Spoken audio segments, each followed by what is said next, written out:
Hi, I'm Russ Segner. We put this series together to feature narrow gauge layouts, seldom seen because they are not located in cities where we normally visit for national narrow gauge conventions. Thanks to the organizing committee of Jerry Cornwell, Pete Smith, Mark Lachey, Dave Adams, and Jeff Schultz. Information on this program is available at nng@groups.io. We hope you will join us. So now for our program. Our presenter here tonight is Bob Poli, but Dave Adams, one of our team members, is going to introduce him to us. So Dave, take it away. So for those of you that are logging fans, large-scale fans of fine model building, you're probably already familiar with the work of Bob Poli. He's authored many articles in the Narrow Gauge and Short Line Gazette and several articles in the previous fine scale railroader, logging, and mining and industrial annuals as well. The work Bob puts into photographing his models and writing articles is just one of the ways he has of giving back to the hobby that he enjoys so much. Bob says he got started in model railroading in the early 1960s with HO, then decided it was too small and moved up to O scale. And while he was in 1/4 inch scale, he built a street scene diorama that was photographed at an NMRA convention. And a couple of black and white photos then appeared in the May 1973 issue of Fine Lines. So Bob's been doing things in Bob Brown's magazines for quite a while. In 1983, Bob discovered garden railroading and built an outdoor layout and models in 1:22.5. But he was always bugged about the scale track gauge disparity. Things just didn't quite look right. In the early 1990s, AccuCraft Trains introduced a 1:20.3. Westside Heisler and Jeff Saxton started producing some 1:20.3 kits of Westside cars. So those two things solved the visual disparity for Bob. He moved forward with 1:20.3 modeling and has stuck with it ever since. And that led to construction of a special purpose railroad room that basically replaced the track in the garden. So Bob, we're all ready for your presentation, and I'll get off stage here. Thank you. All right, this is my version of a small part of the Westside Lumber Company. It's housed in a 30 by 40 foot room and started about 2007. So we'll get going here. Basically, I model in Fn3 or F scale, I should say. The speeder you see at the top there is an F scale model. The speeder at the bottom is a little speeder built by my friend Jim Vail. And you can clearly see the difference between the HO N3 and the Fn3 in that view.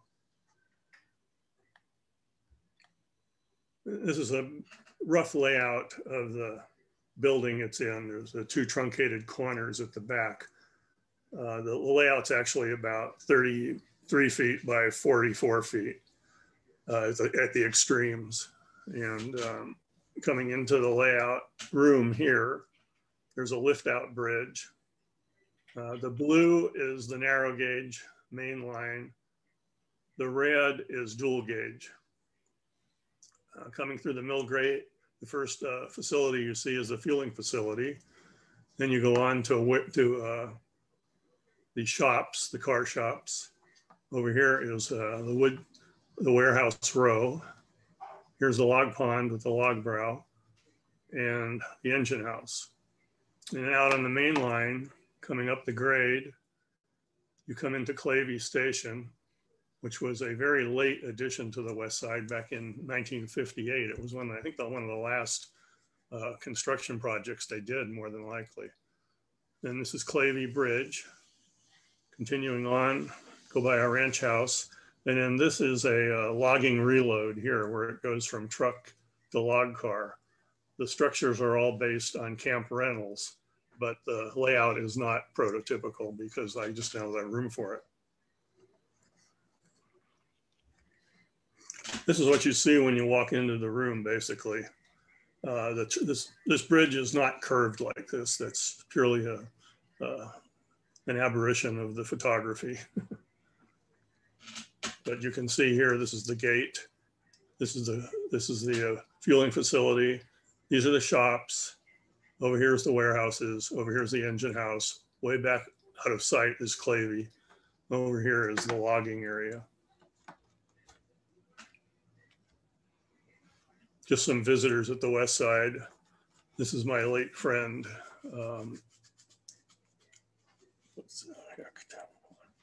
Jim Holmes, who's actually was a very good friend of Mike Adams. Very nice guy, very authoritative on the west side. And he was very complimentary and a very good resource to speak with on the subject.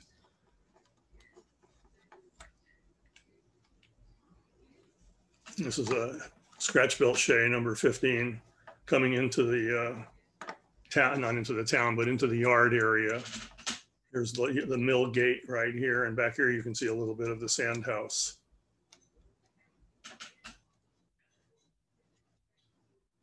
Tail end of caboose number 5 going through. That's a Hartford kit, one of the few kits that are available or were available. Actually, it's no longer available in F scale. This is an overall look at the fueling facility. This is the sand house.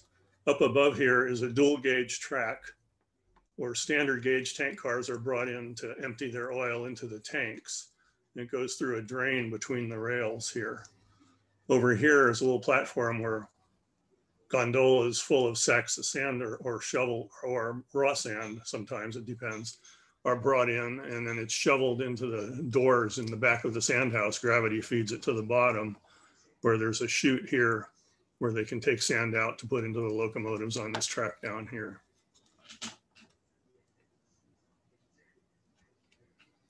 Shot of Westside locomotive number 3, a Heisler. This was the first that I know of F scale model built for commercial use by Accucraft. And I got one of the very first ones. It was unpainted when I got it. And I added some details to it and standard gauged it, went from narrow gauge to standard gauge, like the prototype did. And it's used for switching around the mill, the standard gauge cars.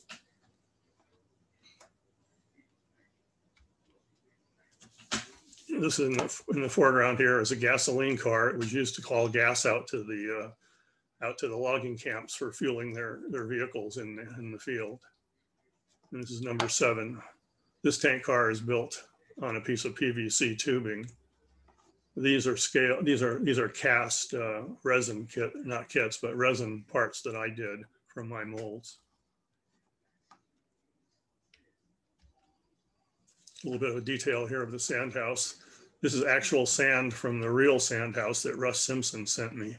All of the buildings in the layout, or not all of them, but 90% of them were made off of Russ's plan sets.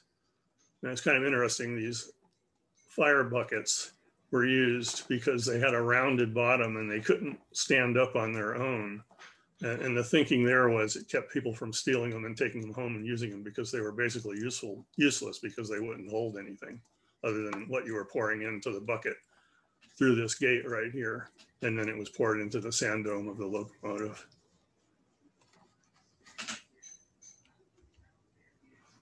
Here's a shot of a jitney.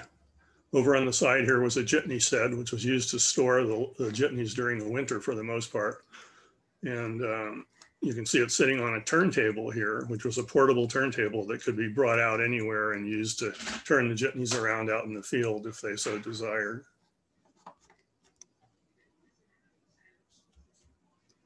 This is a scratch-built shay number 5. Got a lot of good information from PBL on this one, and from their SN3 model.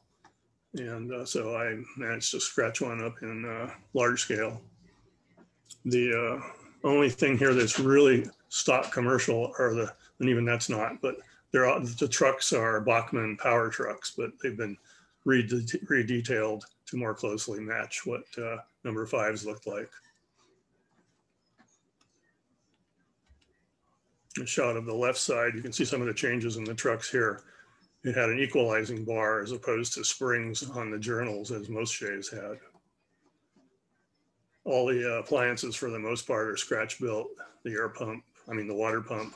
The air pump in this case is not. This is a Berlin brass casting, really a beautiful casting. Generator scratch built, headlight scratch built, all the detail, the boiler front. The number 5 plate was made by Robert Justin. He used to provide photo etching, but he doesn't do that anymore. Here's a look at number 5 under construction. Pretty simple, basically a PVC tubing, some PVC wrappers. This red material here is something called RenShape, and it's a open cell plastic foam, a hard plastic foam, which machines and hand tools pretty much like a hard oak board. It's really, really good stuff for model making because it doesn't require a lot of fancy tools to work with it. The domes are turned ABS, as is the stack. And here you can see the right side. Most of this construction is styrene. This is a look at what that material is. It comes in flat boards.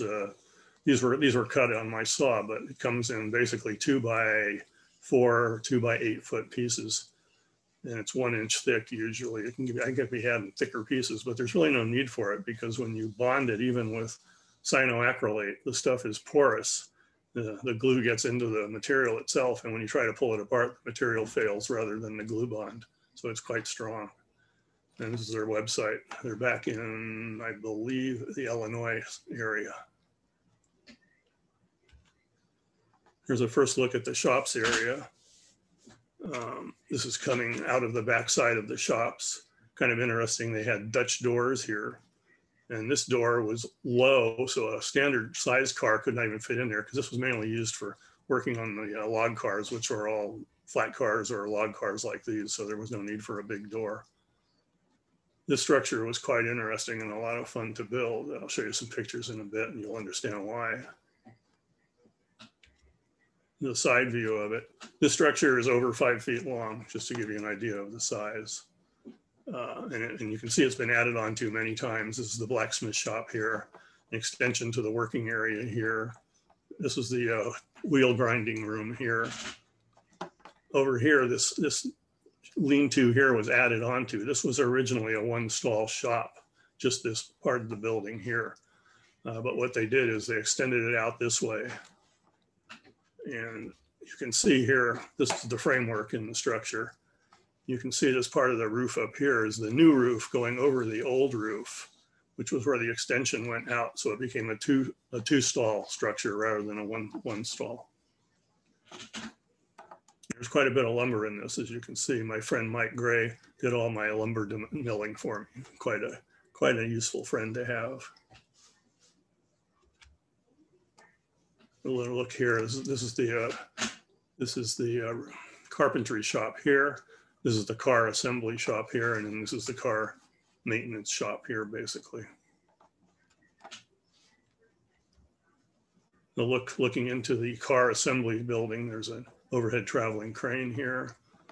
This structure changed a lot over its life. It's believed, some people think it was a 3-stall engine house. I've never been able to prove that.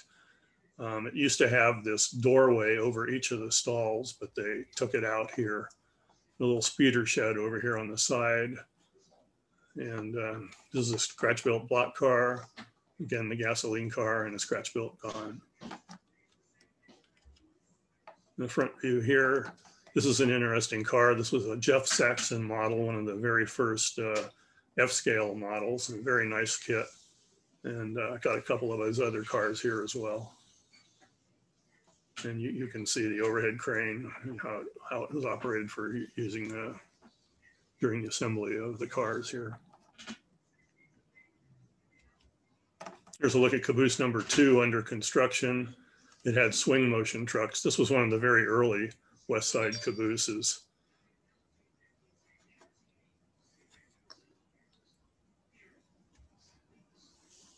And this is an interesting view. This corner of the building, you notice, is sloping inward. It wasn't built that way. It was actually built vertical. But when they got the large log cars, they swung out so much that they were hitting that corner of the building. So they literally pushed that corner of the building in.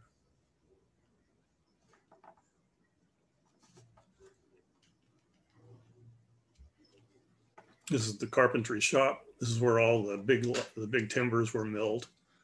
There was a traveling crane that ran through the whole building this way, and then there were 4 other cranes that ran transversely across the building this way. Necessary little outhouse here. Clerestory building up here for light. Here's a look at the interior of the building. Everything there is pretty much scratch built. Some Western scale models castings here. The wheel and the saw are Western scale models, O-scale parts that were used in their big saw where they had the lower wheel down below the surface of the floor. I scratch built this part of the saw to represent a much smaller bandsaw that was used in the Westside building. And this is one of their motors, non-operational. Another view of the look at the floor and the working area. Knob and tube wiring here.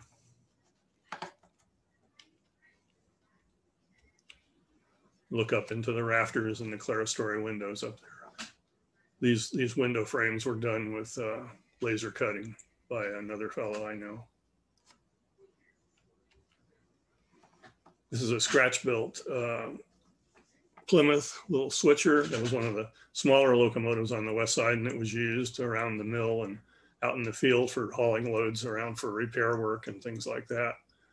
It's primarily scratch-built out of styrene, but there are some metal parts in it. It's an RC locomotive. Everything to power it and sound is in this area of the locomotive down here. There's a RC receiver. There's a Sierra Soundtracks decoder. There's a battery, and a motor, of course. And it's all buried underneath the engine in there. The lettering on the front of the locomotive is kind of interesting because that was actually also laser cut from a fiberboard by the same fellow who did the windows for me. And the letters were cut, and then I glued them on the front here. There are also some on the side here. You can't see them in this view, but there's some there too. Another look at the locomotive. It's really an unattractively cute locomotive. I think it's pretty neat. This locomotive today is up at the Nevada County narrow gauge. They restored it and it operates there today. Here's a look at it under construction to give you an idea of the various parts and pieces that went to make it.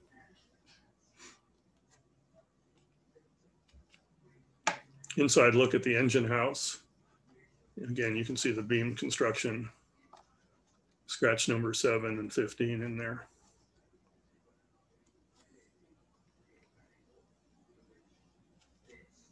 Here's a look at number 7 under construction.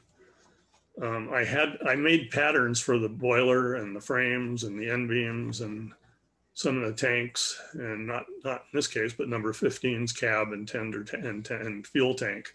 But this one's so much different. I had to scratch build the tanks for this engine. A friend of mine cast them in resin. He used to run Railroad Avenue up in Willits. And he and I went together on a little project here, and I got all the free parts I could use for my shays, and then we sold off some of them to other people to build shays. The only one I ever know who built one is Mike Gray. The air pump here is scratch built, and there's probably about 70 pieces in that air pump. Look at the interior of the cab here.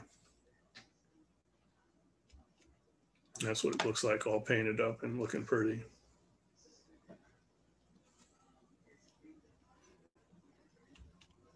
Here's a look at the log pond. This is the hoist house that sat out in the pond. It wasn't floating, it was actually anchored to the ground. And it was used for operating the cables that rolled the logs off of the cars into the pond. Look at the winches that are inside the pond, inside the log house, inside the shack. These winches were actually O-scale, came off an O-scale Bachmann loaders, which they sold. I don't know if they still sell them or not, but very nice little product for what I needed. They just happened to be the right scale, size for this scale as well. view of the pond boat, which was used to shove logs around the mill pond. Number 3, again, this time pulling a standard gauge box car, and you can get an idea. I mean, you can't really get an idea, unfortunately. There's nothing perspective-wise next to it, but that's a really huge car, and it's a resin casting car that Barry Boggs made available a few years back.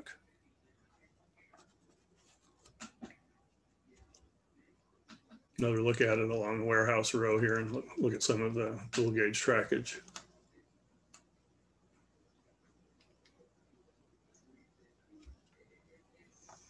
Here's what the track looked like before the scenicking, and here's what it looked like afterwards. The ties are actually balsa. They're put down first, and then they're scored and roughed up with a wire brush and sandpaper, and then they're stained, and then the rails are put down, and then after that, the ground cover, which in this case is tile grout, sanded tile grout, is put down to represent dirt. And Westside didn't have any ballast, so it made it real easy.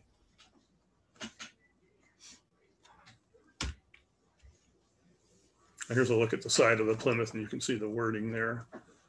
This schedule board here actually was on the dispatcher's office, as you see behind it. Came out of the last of the 3-foot loggers by Craig, and I scanned it and made a copy of it to put on the building. So these are actual people, Maddox and Ames and Bergstrom, who were real people on the railroad at that time. So this would have been probably in the mid-50s or so.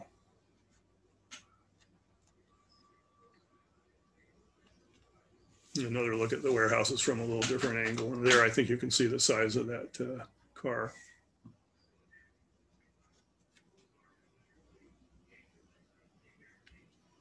Here's a look at the wiring on the end of the dispatcher's office. All these wires went out to phone booths along the line where the dispatcher could contact the trains, or actually the train guy could contact the dispatcher through these phone booths to ask him questions or to get orders out in the field.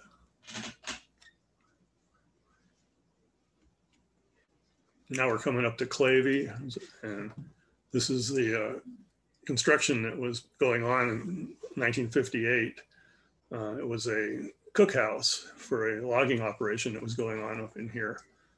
And there's a shower house being built with a boiler. This car right here was a camp car. It was turned into the cookhouse, or the stove house, where the stoves were. And then behind it was added a large building for the eating area. And there's a water tank up here, as you can see. And this is Clavey over in the background. Look at that, looking at it from the other end here.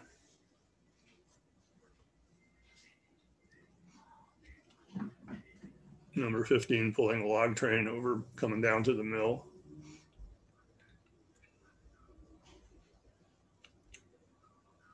And here you can see the car trucks underneath. They left that all in place. It was actually sitting on rails there.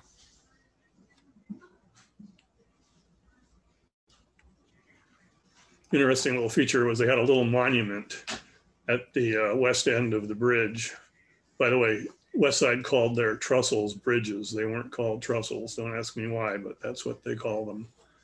And so it had a little plaque on it detailing the construction details, and Fred Ellis was the head engineer on the project at the railroad. And I had one of these made by Robert Dustin as well. I did some artwork and sent it to him, and that's what I got. So it's a little plaque that sits there.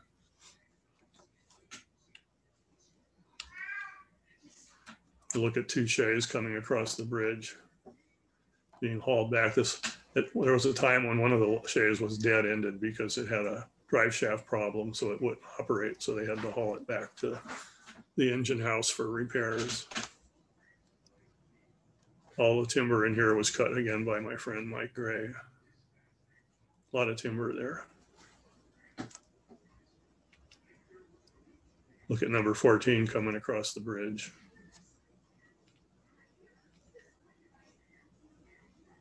Another shot.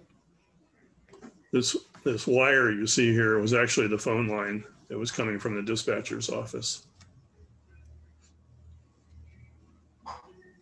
Front view of number 14. This end beam was originally made out of the RenShape material, and you can see you can carve details into it really nice. And then this is actually a casting made off of that part. I made a casting of the end beam.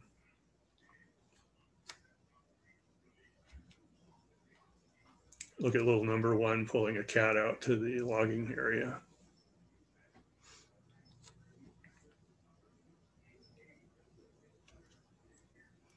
There's a little ranch house along the right of way. It's based on a much larger structure that was not this close to the track. It was back quite a ways from the track. So I condensed it down and stuck it in here just to give it some interest. This is a Frick power supply unit that was made by Hartford Products, a kit. Very nice little model.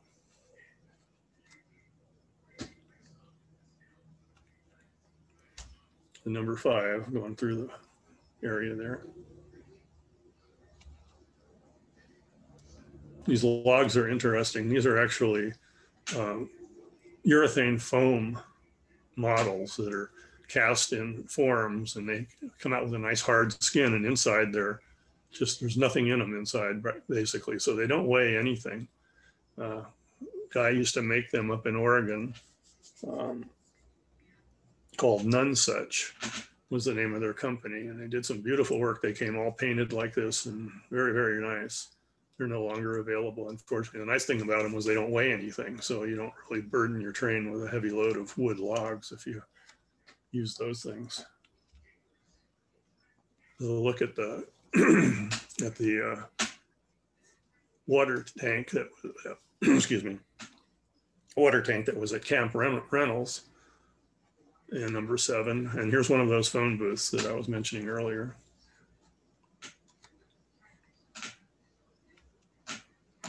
You look at a Willamette loader that I built. It was in the, what was it? Let me see, last. No, I blew it. Oh, In Search of Steam Donkeys. It was in there, and it was by Al Armitage, I believe, did that plan. Very nice, very nicely done. He did a really nice job on the plan.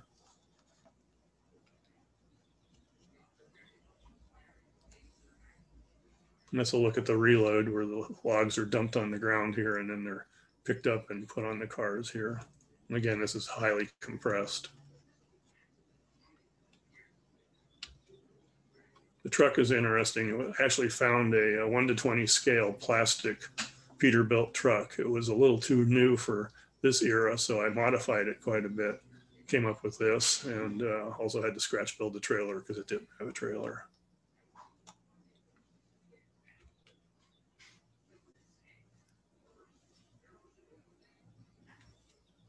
There's a look at the Willamette under construction. Gives you an idea of the different materials that were used. The gears came out of not slot cars, but RC cars, automobiles.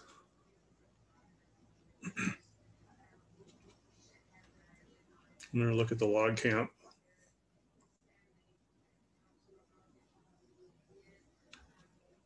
This is the cookhouse at Camp Reynolds. It's a pretty large structure, very nice building. And this came also from Russ Simpson's plan sets, as did the shack over here.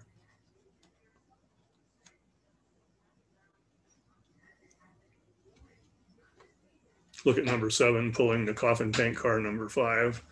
This is called a coffin tank car because of its unique shape.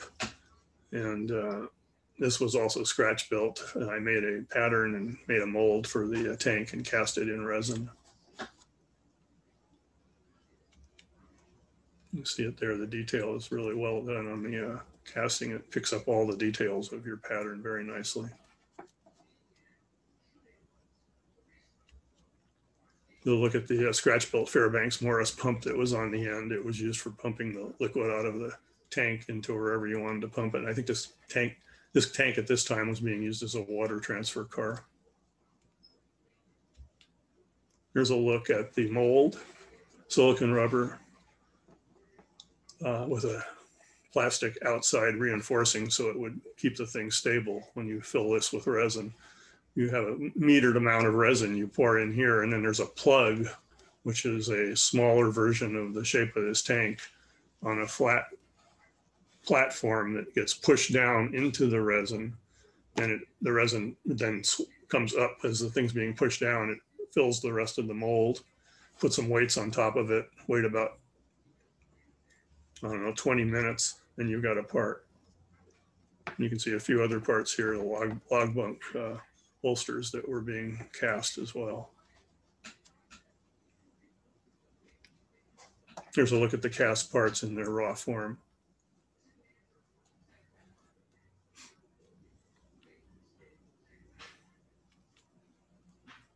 You look at number 7 there in the logging area.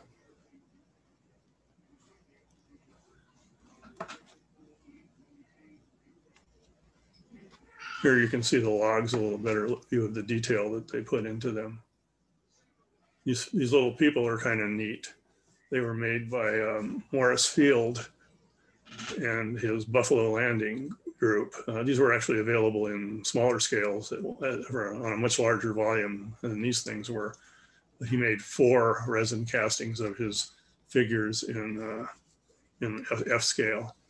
And they're very nice people. The details on them are just, really incredible. If you look at them, you see every little fold and very realistic.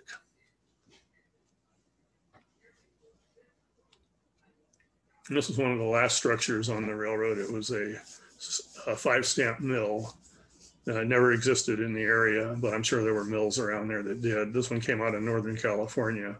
The plans for this originally were in the Narrow Gauge and Short Line Gazette. The fellow built it in HO, did a really nice job on it. It was a 2-stamp mill in its prototype form, but I did it as a 5-stamp mill because I just liked it better. And here's a look at the roof. It's made out of soda cans, which are corrugated in this little contraption here, which I got at Michael's, which is used for corrugating paper for tabletop decorative things that people like to do, I guess. I don't know. I've never seen them used, but it's perfect for making corrugated aluminum sheeting. And this here is something called Metal Effects Rust by Modern Masterpieces, I believe is the name of the company. There's several different names I've seen it under. They're available at Michael's and also at Amazon. And what you do is the center one actually has metal filings, and it's like a paint. You paint it on, and it's a dark gray color. And then you let that dry, and then you go over with the rusting agent, which is actually a rusting agent, and the metal filings turn to rust. And you can control the degree of rust by thinning this and also by thinning the rusting material, the filing material. So you can get all kinds of different effects from light rust to very heavy rust.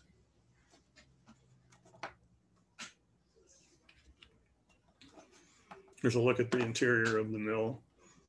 These are Western Scale models kits. The rest is scratch built. Western Scale used to make a 5-stamp large scale stamp mill, but they don't make that anymore, or it's not available at the present time.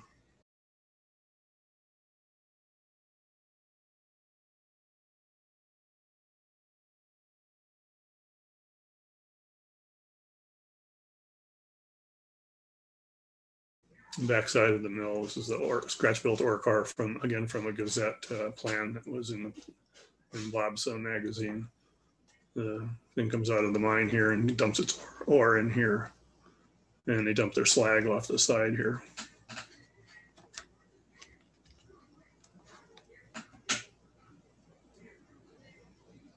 Interior view.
that's about it.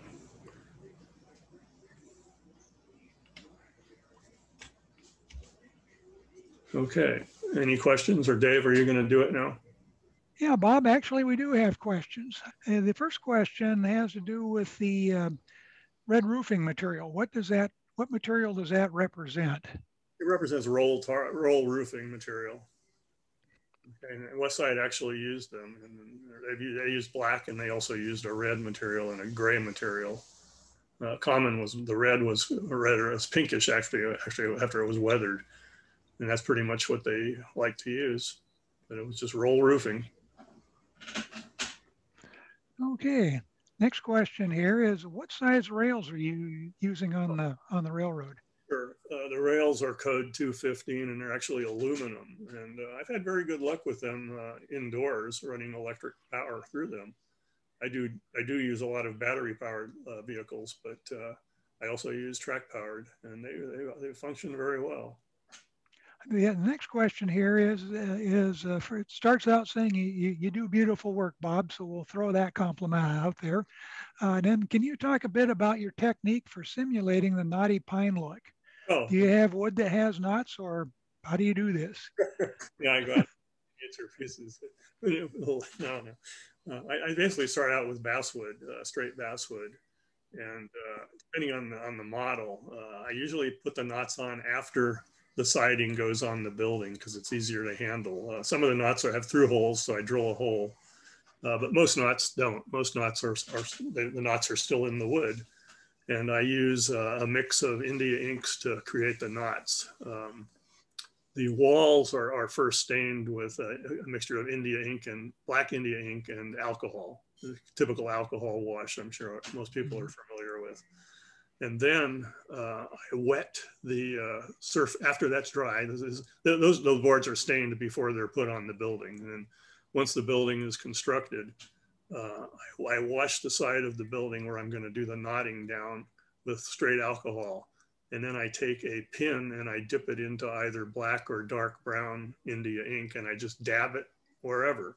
And by varying the amount of ink on there and the number of times I touch the tip with the ink on it, I get a variety of different sizes of knots. And because the wood is wet, that ink bleeds into the wood and gives you that nice looking transition between the knot and the not. So that's really all there is to it. It's very simple, and I would encourage people if they want to try it, go ahead, because you can't really hurt yourself doing it if you do it on scrap wood, and it actually works quite nice. Okay, let's see. Next question is technical here. It says on the RenShape foam boards, what density did you use?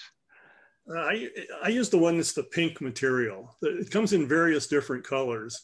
So I don't know what the density was. The one I have is the pink material. I don't think it makes a lot of difference. I think any of it in that area of the density scale, if you look at the way they've got it, I don't know, I guess whoever's talking is familiar with it, obviously, or asking the question is familiar with it. So I would use something in that area, and it works very well. It's nice to carve, nice to grain, nice to cut, nice to mill, whatever. It really is good stuff for certain applications that are far better than wood, especially if you're gonna make reproductions of it. Well, let's see, Bob. We've got another couple of questions, and they're both related to what control systems. And are you using dead rail? Yeah, I'm using both. I'm using both track powered. Some of the locomotives are track powered, where I'm not going to use them that much. And I don't want to invest in putting batteries in them and all the other paraphernalia. But the ones I'm using are by who's the guy who does your RC, Dave? What's the CVP? Yeah, CVP, but it's called something else. For the remote, for the battery powered. It's It's called AirWire. Yeah, that's it, AirWire, of course. And so they sell a little receiver board that's probably 1.5 inches by 1 inch, and you use that. I use that in conjunction with a Sierra sound decoder, and it works very, very well for most engines because I think it's got a 2 amp capacity. They do make one that goes up to 4 amps. It's quite a bit larger, and it works well in larger locomotives. So yeah, that's what I do.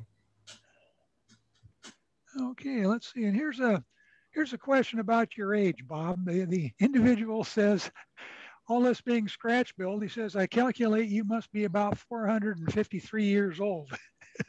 That's about right. That's about right. Okay. Yeah. I'm 74. Okay, it looks like that that pretty much emptied up the questions in there, and I've got one for you, Bob, and that is given the layout looks pretty much finished, what's next? I don't know. I don't know. I still make more trees. Like I've got more trees to make. There's always more trees, and there's always rolling stock and locomotives, of course. Mm-hmm. Yeah. So, and that's what I enjoy doing. I'm not much of an operator. I enjoy operating on your layout, Dave, and used to operate on Jim's, and that's where I kind of got mixed up with you guys. Normally, I'm kind of an oddball loner. I don't really socialize very much. I like to build stuff. I'm more into the research of the structures and the cars and what have you, and building them than I am more operating them. Although I do enjoy running trains around the railroad. Okay, well, I think that's it. And thanks, Bob. And I'm going to turn this back to Russ. Great. Thank you, Bob. That's an incredible piece of work. And I do have a question. How tall are those trees? Some of them are almost 5 feet tall. They average, I'd say, 2 feet. Well, thank you again. They're made out of Chinese Ming fern. Is the pine trees are Chinese Ming fern. That's the official floral name for them. Just curious why the shape of the building. Actually, you're talking about the railroad room, right? No, that's to fit the lot and what's on the lot. So that I got as much out of the lot as I could. The fence running along here. Okay, and this is a corner of the hill. Back here, I did this mainly because I didn't have room. I couldn't go out this way because there's stuff over here. So I laid it out based on the available space. And that's how it turned out like that. Well, we're all envious of the size of the work and the workspace you've had. Thank you again. We hope you enjoyed this. We look forward to seeing you again. The next session will be posted on the group's IO NNG several days before the next program. Look for the link there.